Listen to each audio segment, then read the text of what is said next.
Hey, what's up, podcast? It's Jeff, and before we jump into this awesome episode of Teach Better Talk, I wanted to give you a little preview of a couple of the sessions that are coming to the Teach Better Conference this November 8th and 9th. If you're not already registered, you can go over to teachbetterconference.com, see all the amazing speakers and presentations that we have coming, and also get your registration. Make sure you use discount code Podcast Talk to save $50. Here are just two of the sessions that you will be able to come see as told by the presenters bringing them to the Teach Better Conference. I hope to see you in November. Hi, my name is Pam Erickson, and I am a grade 4 through 6 interventionist in northern Minnesota. The session that I will be presenting is called Relationships as a Key to Innovation. There's a lot of talk about us wanting our students to be innovative and our colleagues to be innovative, but without good relationship, that becomes a big barrier. So we will be discussing that in my session. So if you have not registered for the Teach Better Conference, please do that at teachbetterconference.com, and I look forward to meeting you all in November. Hi, I'm Dan Tricarico, and I'm going to be presenting a workshop called The Zen Teacher, Creating Focus, Simplicity, and Tranquility in the Classroom. And I can't wait until I get to meet all of you at the Teach Better Conference, and I hope that you will come and take my workshop that's all about how you can reduce your stress and improve your self-care so that you can make it through this career in the most important job that I think there is on the planet. And I want to help you do that. So I will see you in November. You're listening to the Teach Better Talk podcast featuring expert educators eager to share progressive tactics to reach more students. Teach Better Talk is created by teachers and fueled by passion. Let's get started.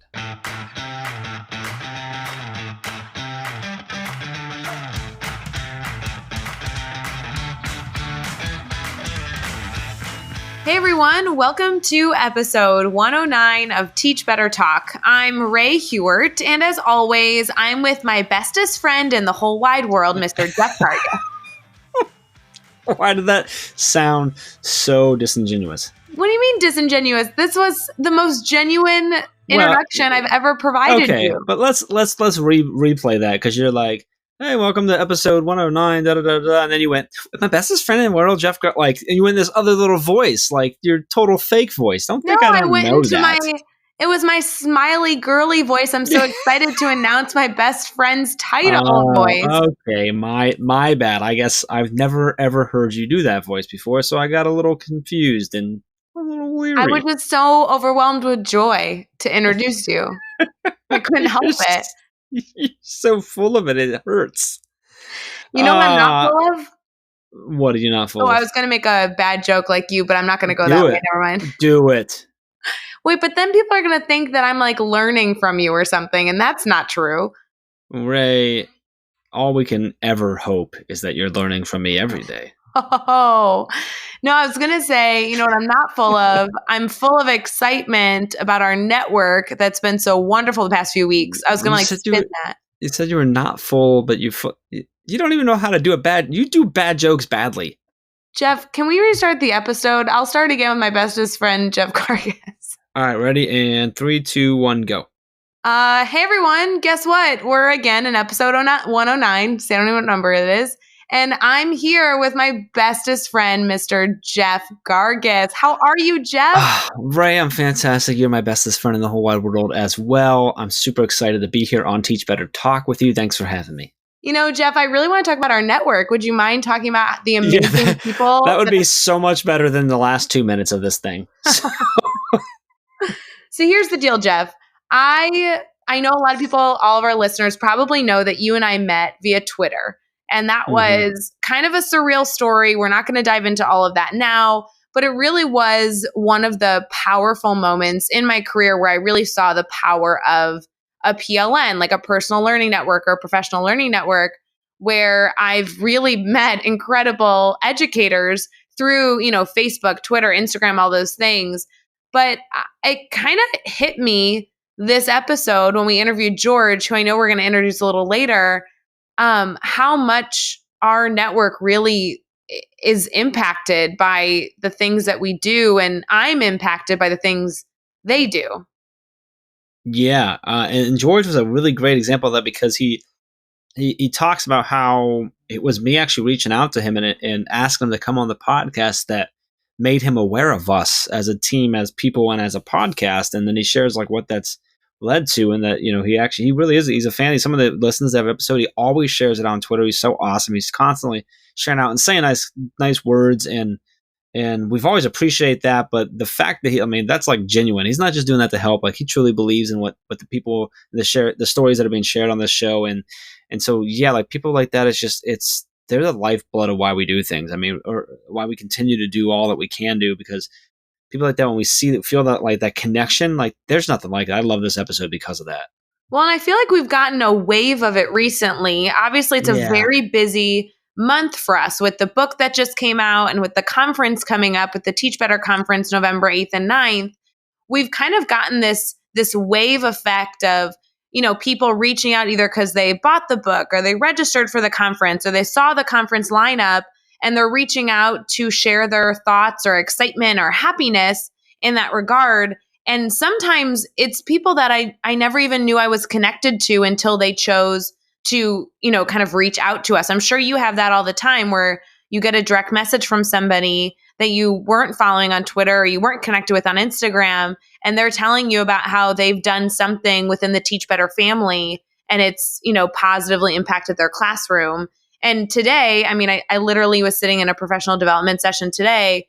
I get an email from IDEA, which I know we've talked about on this podcast before, but formerly known as ICE. And I've been a teacher that's been connected to them for years. Since the beginning of my career. So I'm on their newsletter list. And I get an email today in my inbox, sitting in a professional development session, highlighting Teach Better Talk.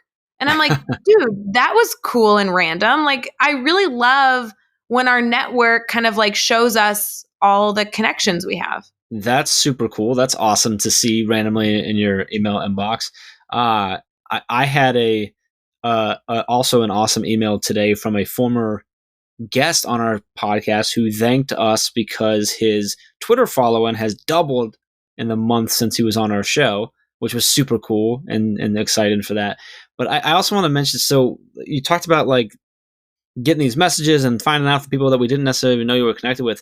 The conference has been really cool for that, because when we put out for proposals way back in, what was it, April, May or whatever, or no, beyond, I don't know when it was. March, April. March, April when we put out, right?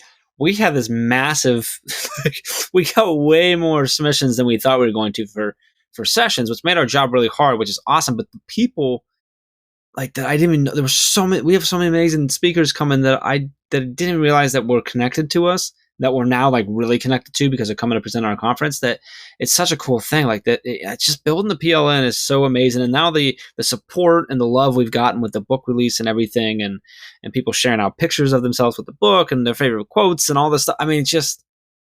It is like, I just love it. And I think this episode, the reason we decided to kind of share our love of the love we get and the support we get from our amazing community and PLN, I think, is because George really talks about that and shares that about, how he's connected to us. And I'm super excited about that.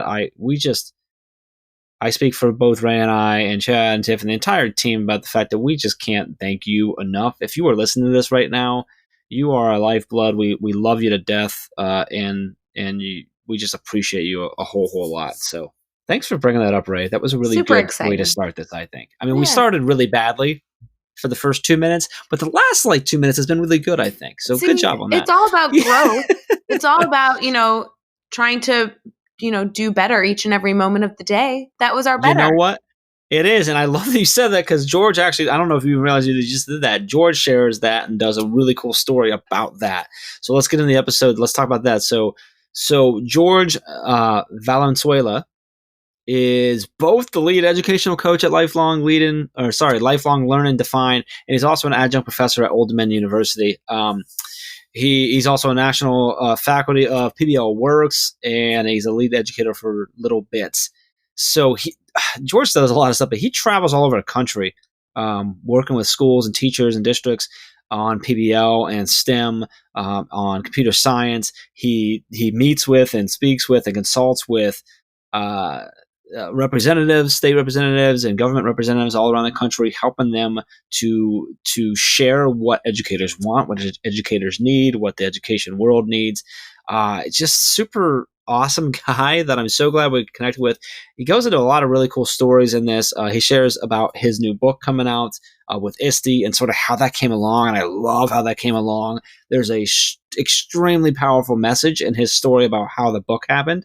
And then again in his story about what you just touched on about being better every day. I mean, just embodies the teach better mindset, and super, super powerful, really, really strong episode. So glad that we had him on. Ray, anything you want everyone to take away from this episode? No, George is just the best. I'm so thrilled that as a listener, we finally got him on and featured on this podcast so we can just continue to amplify his message.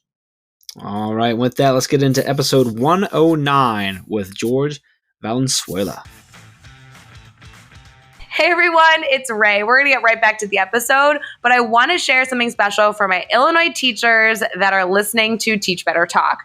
I love professional development, and there is so much going on across the state. One of my favorite avenues to find professional development in the state is through IDEA, which is the Illinois Digital Educators Alliance. For those that don't know, it's a non-for-profit organization dedicated to leadership and education through technology. One of my favorite things they do is the ISTE certification. This is a digital credential that recognizes educators who understand how to use ed tech for learning in a meaningful and transformative way. Illinois Digital Educator Alliance has been selected by ISTE to be an authorized provider for this certification. If you want to find out more, make sure you head over to ideaillinois.org and you can find out all the details. And by the way, if you go do this, make sure you tweet out at Jeff and I, because we would love to hear that you started your ISTE certification journey. All right, let's get back to the episode.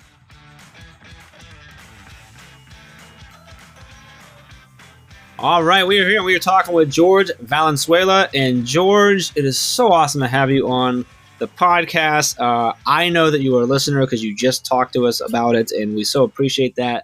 And I love getting you on. We're connecting on Twitter. There's a lot of sharing going back and forth. And I always appreciate your thoughts on things and what you share out. We're just super excited to have you on the show. Before we get really into things, man, how are you feeling right now?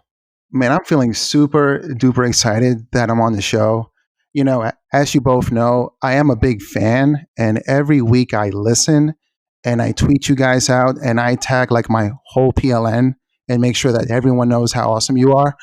But the reason why I do that is because I'm a new fan. And so a couple of months ago, before you reached out to me, Jeff, after the Edutopia event, I had no idea who you guys were. And I had no idea about educational podcasts. I'll be honest. I knew about a couple, but not you guys. And so I started listening so I can prep for right now. And I became a fan, you know, like I became a huge fan. The audio blogs are amazing. Ray, I heard your keynote and you're phenomenal. Oh, like, thanks. It's amazing. Like there's one thing you said for educators, we should use ed tech beyond screen time. And then you brought up robots. And so you know that that's part of my wheelhouse. Totally. And so, yeah, I was on board after that. I was sold. And so, yeah, I'm happy. How good was that keynote? Oh, stop. And I know like everyone just dropped their jaws on the ground because I just complimented Ray. But seriously, like I've seen Ray a whole bunch present and everything. So I already knew it, but I wasn't there for the keynote. And honestly, I hadn't listened to it until I edited it to put it on there. And I listened, I'm like, oh, she's pretty good at this stuff. Yeah, she's pretty good, man. Yeah. So I think you should listen again. Yeah, I so appreciate that, gentlemen. George, I was so excited. You know, we book our guests pretty far in advance. That's kind of a bittersweet, but I was looking at my calendar today. I'm like, all right, it's Monday night. Who do we have recording? And I'm going through and I clicked on your calendar invite and your like photo comes up and I'm like, oh my gosh, we're interviewing George. How cool is this going to be? So awesome. Well, it's an honor to be here. So before we get into all the fun that we're obviously going to have this episode, I do want to make sure our listeners kind of learn all about you and kind of take it all in. You've done a ton of stuff in your career. So would you mind kind of sharing with us all that you do?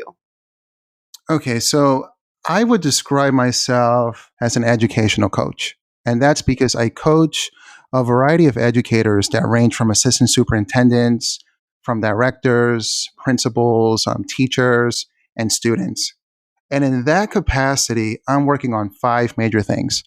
Number one, I am a teacher. I teach at Old Dominion University in Virginia in the Department of STEM Education and Professional Studies. And on the weekends, I teach middle schoolers in a computer science class. And the reason why I do that is because I do a lot of PD all around the country. And the thing I've learned from educators is we do not like when the PD person is telling us to do something that they don't do anymore. And so to keep my street cred, you know, I still teach. Number two, I'm working on my dissertation. I finished up 3 chapters, and my research is focused on improving teacher prep for both CS and computational thinking. Number three, I travel all over the country and I coach educators in computer science and PBL, STEM, lesson planning, lifelong learning. And I have been to 25 states and over 70 cities in the United States. Wow. Number four, I'm a writer and soon to be author, as I was telling Jeff. And I am an avid blogger for Edutopia, for ISTE, Little Bits, PBL Works, and now on Medium. And the title of my book, which will be out in December through ISTE, is called Rev Up Robotics, Real World. Ray, are you ready for it? So Real World Computational Thinking in the K through 8 Classroom. woo. And so that's why I appreciated what you said. And lastly, number 5, I'm an advocate for ed tech and for improving teacher prep in the United States. And part of my work is to travel every single school year with some colleagues, and we visit representatives and senators in Congress, and we tell them what educators are doing that is really amazing and where they should allocate funds. George, I want to be your best friend. I feel like we are. Like, you accompany me in the gym, in my car, in airports, everywhere. And so I feel like I know you guys, but you don't know me. But, it's like being at Cheers right now, and you're glad, and you know my name, and you're glad I came. I love this. I love it, man. Wow, that was a lot, George. That's awesome. I'm so pumped up right now. So it actually makes me really, really even more excited to ask the question about failure, because you do so much and you've done so much and you got a lot going on right now. And we are going to dive into the book, but first I want to talk about failure for a minute. So can you share with us a time that you've had a failure in your life? Tell us what happened. Why was it a failure? How did you feel? And then how did you get past that? How did you overcome that? And what did you take away from that experience? Well, I wish I can call it just one failure, but I had a recurring failure. And so I used to overshare with my colleagues. And this happened a few years ago. I worked at a school division as a curriculum specialist in STEM education. And this was about 10 years ago. And I took a deep dive, as you can tell, into STEM, into PBL, and into computer science. And I was like a kid who had a new toy. And I would run into my colleague's office and let them know everything I was doing, everything I heard. I would email them a new article, a new blog that I read, I heard. And so I'd say that the failure was due to lacking emotional intelligence and realizing how they were, number one, interpreting me, but number two, really soaking everything in. And so in order for me to learn how to not do that, I had to learn how to hang back and let my work speak for itself. And so because of Twitter and Facebook and Instagram and, blogging, they saw my work. And so eventually all of my lateral colleagues in math, ELA, science, and social studies ended up reaching out and asking me to train and work with them and their teachers. And so for me, I always appreciate when someone appreciates my work. But when it comes from a colleague that is a lateral colleague and does what you do, for me, that's like the ultimate. And so it's like Dr. Maya Angelou once said, do the best you can until you know better. But when you know better, do better. I really love that story. Because the reflection on that is just invaluable in the way that you look back on that, how you realize that it was connected to emotional intelligence, and you worked on it. You trained yourself to adjust and to learn from that. I mean, you did exactly what the quote says. You were doing the best you could, but then when you knew better, you learned better, you started to do better, you worked to do it. I love that. That was really cool. So now I'm more excited for number 3. So let's flip it around. Let's talk about a successful moment. And this can be big or small, but tell us what happened. Why is it a success for you? And then what did you take away from that? And so one success is that I am soon to be an author. And so Yes. this started, thank you. And so this started about 5 years ago. And about 5 years ago, I wanted to be a blogger. But at the time, I didn't know how to package what I was doing in my classroom or the advice that I wanted to offer educators in written form, nor did I have the ability to write it in a way that others would want to read it. And so I'm not sure if it was either Esther Hicks or Eckhart Tolle who wrote or said this on YouTube somewhere, but I heard that if you want to accomplish anything, even if you don't know how you will do that, you should write it down. And after you write it down, you map it backwards and you figure out, what do I know? What do I do not know? And what do I need to do? And then after you write it down and you have your steps down, you should pray and meditate on it, either daily, weekly, monthly, or whatever. And so I wrote down that I want to blog, and on the top of my list was Edutopia. I wrote down some other organizations, and I'm not sure why I did this, but I wrote down that I want to be an author and write a book. And I remember cringing and asking myself, dude, who's going to read this book? Who's going to take care of what you have to say? Like, you can't even write a blog. Well, anyway, I'm not sure why, but I stuck with that and I did it every day. And I wrote like a 5-page blog and it sucked. And I sent it out to a few organizations, and not many people responded, but an editor at ISTE did. And she wrote back and she said, I like what you have here. I think you have something to say, but it looks like it's an editorial for the New York Times, and we are not the New York Times. So if you would allow me, I will help you to organize this and your thoughts in a way where it can become actionable steps that other educators can replicate. And so this editor, she mentored and she coached me, and she taught me how to package what I'm doing in a way that others can access it.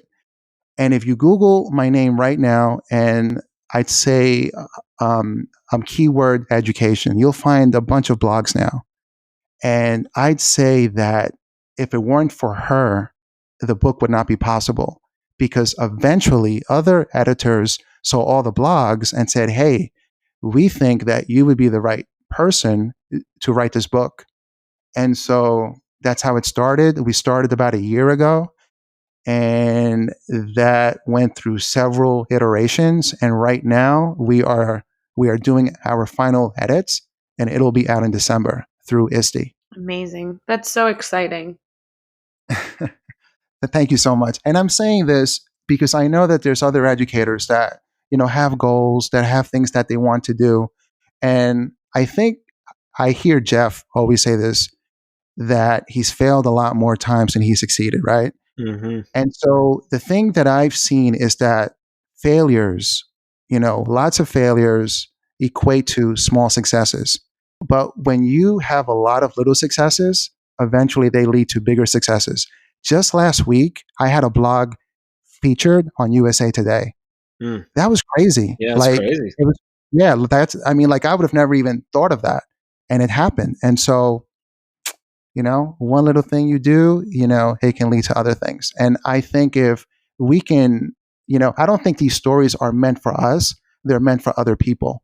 And so that's why I'm telling y'all. Yeah, George, I'm sitting here so inspired because I too feel like my blogging skills aren't strong. I've really struggled in the past with reading and writing, and I just even seeing your journey and, the things that I'm pushing myself to do. I just love that you're furthering emphasizing to our listeners and obviously to Jeff and I, this need for us to set sometimes unrealistic goals so we can achieve really incredible things. And you are a perfect example of an educator that's doing that for the betterment of, this field that, we've entered into. So that's amazing. What is fueling your fire throughout this process? How do you stay excited and eager to, pursue this form of better for yourself? Well, if I were selfish, I would say it's computer science and STEM because that's my true expertise. But I like to think of the bigger picture in our country and all educators and all students. And so I say that for me, what's really fueling my fire and what I think is the answer or one of the biggest answers to some of the issues in education now, I'd say it's project-based learning. As we all know, PBL is rapidly becoming, if not already, the go-to instructional approach for school redesign in the United States. And I think that PBL, if done right, if done effectively, it could really be leveraged to provide educators systematic approaches to how they plan and how they deliver instruction. And so I'm not saying that everything should be PBL or that every lesson should be in the context of a project, but I think that, not every educator has gone through a teaching program. And so they may not know what their educational philosophy is or be up on all the latest research. But if they use a good model or a good framework of PBL, for example, like I use gold standard PBL on PBL Works, and I learned it, a few years ago by learning educational protocols. And so not in the beginning, it took me like 2-3 years, but by using these little recipes, and think of a recipe. If you don't know how to make lasagna, if you go on YouTube and you find yourself a recipe and you use it 3, 4, 5 times, eventually you will become an expert and you can remix it. And so what happened with me in using these little recipes, I eventually became an expert in not only planning, but in how I deliver instruction. And so if you look at schools, and I have visited so many schools now, there's a lot of initiatives that are around equity, SEL, restorative practices, STEM, and computer science. These can be aligned with things we need to do in the classroom, like building culture, lesson planning, assessment, scaffolding, real-world learning, teamwork, all of these things. They can be aligned through project-based learning.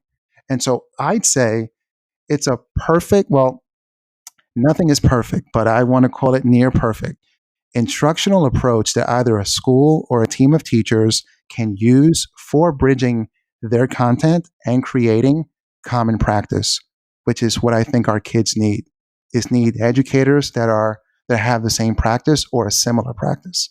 Because, we may be siloed, but the kids aren't. Absolutely. Gosh, I so connect with that, with everything I've been working on as well. I just think that's amazing. You're obviously sharing a ton of content with educators, right? I'm between your blogging and your books and the tweets. You are absolutely somebody who has a mission to share and better the educators that surround you. And so I'm excited to kind of ask you about advice, whether it be a new teacher or an educator that's been in the field for a few years or a new teacher to a new building, an educator that's listening right now. What advice do they need to stay progressive and stay in this focused mentality of creating student ownership and purpose in their classroom? Okay, so I would say do not take advice or model the practice of another educator or really anyone in your school who isn't where you want to be in the future. Only model the success of people who are successful and that you truly admire. Oof. Yeah, I've had to learn that the hard way. And so, I find that instead of reinventing the wheel, just, look at people. And so I'll be honest, Ray and Jeff, because I'm a lifelong learner. And the reason why I called my company Lifelong Learning Defined is because I feel that for myself, I have figured out what lifelong learning means for me and what it would take for me to be at peak performance, not just in my professional life, but in my personal life. And so I have learned the hard way. If you want to be successful in anything, you need to look at people that have already accomplished what you want to accomplish. It takes away all of the guesswork and a lot of the learning curve.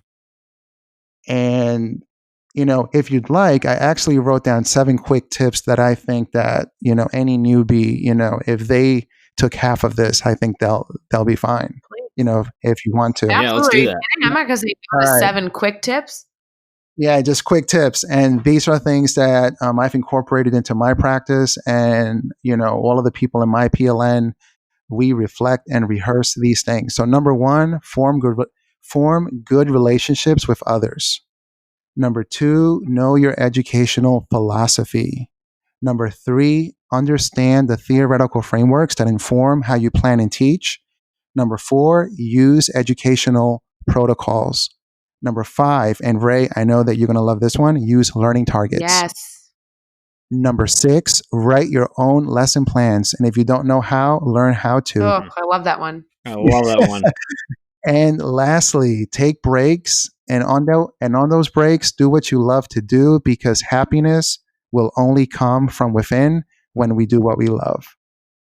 And so I wrote those down in the show notes. So if you want to share them, yeah, I'll make sure those are all listed in the show notes as well. Those are awesome tips. Really glad that you did that, laid that out. Great, loving that. I love the write your own lesson plans and to take into breaks. Those are key, keeping yourself happy and healthy. So awesome. George, I know you know what's coming next because you listened to the show. So we're going to do the next 6 questions. Your goal is to answer each one in 15 seconds or less. You ready to go? I'm ready. All right. What is one ed tech tool you cannot live without? Little Bits. Perfect for teaching kids about many things in computer science, like building circuits and coding. Give us a book that you're reading right now. Code Breaker by Brian Aspinall. And if you're interested in coding, I would check out his book and his work. Yeah, check out Brian in general. And if Brian's listening, we need to get him on the podcast. I don't know why that hasn't Brian is a yet. beast, by the way. I sat in his keynote in ISTE, and he's pretty super duper. Yeah. All right. So give us, who do we need to follow on Twitter or Instagram today? Okay, well, I got 3 people, and I know you know the first one is Tim Cavey at Teachers on Fire podcast. Who's that? Tim Cavey. I love him. I do too. At Teachers on Fire podcast, he is one of the best providers of knowledge that I've heard and seen, and an overall selfless and nice guy. Number 2, Michelle Moore at Michelle for EDU, and Michelle is doing amazing CS work around equity. She's down in Tampa, and I'm a huge fan. And the last person, which I think y'all should know, is Rabbi Michael Cohen at the Tech Rabbi. Yeah, at the Tech Rabbi. He's the author of Educated by Design, and I got to meet and hear him at ISTE, and I highly recommend him and his work. Well, we've had Tim on, and we've had Michael on as well. Tim also took over for episode 100, so we know and love Tim, and he is just a selfless, just awesome guy. Michael's episode was fantastic. Can I just say Ray? One of my most embarrassing moments, I think, was right in front of Rabbi Michael Cohen. I just want the world to know that I embarrassed myself in front of him, and I have nightmares about it. Oh my God, he's such a nice guy. Yeah. He's so awesome. Like, he stopped me at ISTE, or I stopped, like, I'm not sure who stopped who, but, he's pretty well known. I'm a newbie at ISTE. Oh yeah. I completely fangirled out and couldn't get it together. And it was embarrassing, George. It was embarrassing. So I guess based on this list of 3, we need to get Michelle on the show too. So Michelle, if you're listening, you got to get Michelle on the podcast. We will get her on. We will get her on. Michelle, you have an open invitation. I'll get you a link. All right, let's get back on track. I took us off track there by commenting on things, but give us a good YouTube channel or website for educators. Chris Woods at Daily STEM. Chris, I'm not sure if you heard of Chris, but he is the guru for everything STEM. Yes, he is. He has an amazing podcast and YouTube channel. He can make a STEM lesson out of anything. You guys would love him. Give us a daily, weekly, or monthly routine every teacher should get into. All right, so here's my top 5, okay? And I wrote those down as well. Number 1, start your day with prayer and meditation. Number 2, spend wholesome time with family and friends frequently. Number 3, go to the gym or work out at least 3 times a week. Number 4, you should eat healthy at least 80% of the time. And that's a hard one. And number 5, improve your craft on a daily basis. And I like to put in 10 to 15 hours extra each week, but I don't recommend that for everyone. So I'd say start with 30 minutes a day. Loving it. And give us the best piece of advice you've ever received. Know thyself. And that is a quote by Socrates, because I have found for George, if I know myself, then no one can tell me or make me feel otherwise. Oh, that is so good. Boom. It's okay. It's okay. Trophy it, Ray. No, Give him you the get trophy. the trophy. I'm already packaging I'm giving it up away the trophy this sending time. it to your house. It's okay. I'm okay. George, I'm you all right. need to know. You can go back and listen to all the episodes. You know that Ray gives this trophy away like it's candy. I do not. It's much, much more important when I give it to you. It's a big, big deal. So, no, I love that. That was fantastic. The 5 I don't know. I heard Ray's keynote and I haven't heard yours yet, man. Ooh, you know, ooh. I haven't heard yours yet. I'm not sure. You know, I'm kind of like on Ray's side on this one. You're getting the trophy. I'm just telling you, whether it be Jeff giving it to you or me, I'm getting you the trophy, dude. Look, Ray. Everyone knows Ray's the rock star. I'm just the poor slub she found that knows how to edit a podcast. You know, No, Jeff, she's a rock star. I want to sure. know, why were you laughing when George said number 3, go to the gym at least 3 times a week? Why was that funny to you? That's not what I was laughing at. I didn't laugh there. I laughed at the eat healthy at least 80% of the time. Oh. So I was like, oh, good, I got 20%. That's what I was laughing at. And I got to get from 40 to 20, but at least I know I can go to 20, right? Like, I was laughing at that. Yeah, no, I don't. Why would I laugh at you going to the gym 3 times a week? That would be hysterical. Jeff, I think you should start my diet of having a salad and french fries with every meal, and that's almost 80% of the time. I'm pretty sure if I had a salad and french fries for every meal, it would be healthier than me sometimes. So exactly. Ray, I don't know if you know that, George, but Ray, literally, no matter where you go to eat with her, no matter what meal it is, she gets a salad and french fries. I know what I like, George. I know thyself. All the time. Everywhere. We don't even give her a menu anymore. We just order it. We call ahead and we're like, hey, you need a salad and french fries ready to go. George says the queen is coming. Advice is to know thyself, and I know thyself. I also know thyself, you. All right, we're like, this is getting ridiculous here. I'm not sure if George, he may have left at this point. No, I'm still here. Good. George, I have the most important question of the night for you, but I do want to make sure that you know that your trophy's on the way, and sorry for the shenanigans. But well, I appreciate that. Our listeners really, really value when we have hosts that really share tactical takeaways and inspirational stories, and you are absolutely full of those tonight. I want to make sure that they're able to connect with you outside of our podcast, continue to read your blogs, continue to connect with you on all your social media platforms, and of course, they're going to order your book the moment it comes out. So would you mind sharing how they can stay connected? Yeah, sure. So at Twitter and Instagram at George Does PBL, Jorge. My website is lifelonglearningdefined.com. My blog, medium.com / George Does PBL, facebook.com / lifelong learning defined. And for YouTube, the link will be in the podcast notes. And my book, which will be out in December through ISTE, is Rev of Robotics, Real World Computational Thinking in the K-8 Classroom. Awesome. And you can find all the links, all the resources, all the lists that George laid out for us, everything over in the show notes at teachbetter.com. So that'll include all those really important links for connecting with George on all the social media, checking out his blog, and we'll make sure to update the show notes when the book comes out so you have a link there as well. So make sure you head over to teachbetter.com for all of that. Be sure to hit subscribe so you don't miss any upcoming episodes. And if you can give us a rating and a review, we'd really, really appreciate that. And let's continue to take this one step further. Think of just 3 of your colleagues who need to hear amazing stories like this and share this podcast with them. George, this was awesome, man. This was a great, great episode. I'm super excited for everyone to listen to this. I'm really excited that we were able to get you on here. I'm glad that I invited you on and that you became a fan accidentally. That is fantastic. It's a great story. Super excited for you and the book coming out, and really excited for that to hit everywhere. And I'm hoping maybe one day on your travels or my travels, at some point we can maybe link up, grab a cup of coffee, and just, and meet in person. But just thank you so much for coming on and spend some time with us, having some fun with us, and sharing your story, man. I really appreciate it. Oh, it's a pleasure. I will be in Ohio actually in a few weeks. So maybe I can sit in as you record. I mean, I don't know. It's up to you. I feel ideas coming on. We're gonna talk about that. Yeah, I do PBL everywhere. I'm not sure if you looked at my Instagram, but you'll see. I was in Ohio over the summer. I was actually in Dayton, a couple of days after, things that have happened. So my phone didn't ring, but whatever. Well, I didn't know because I wasn't listening. But now that I'm listening, now that I know. Got you. No, we're gonna figure this out. So we're gonna figure this out. But until next time, let's get out there and let's teach better.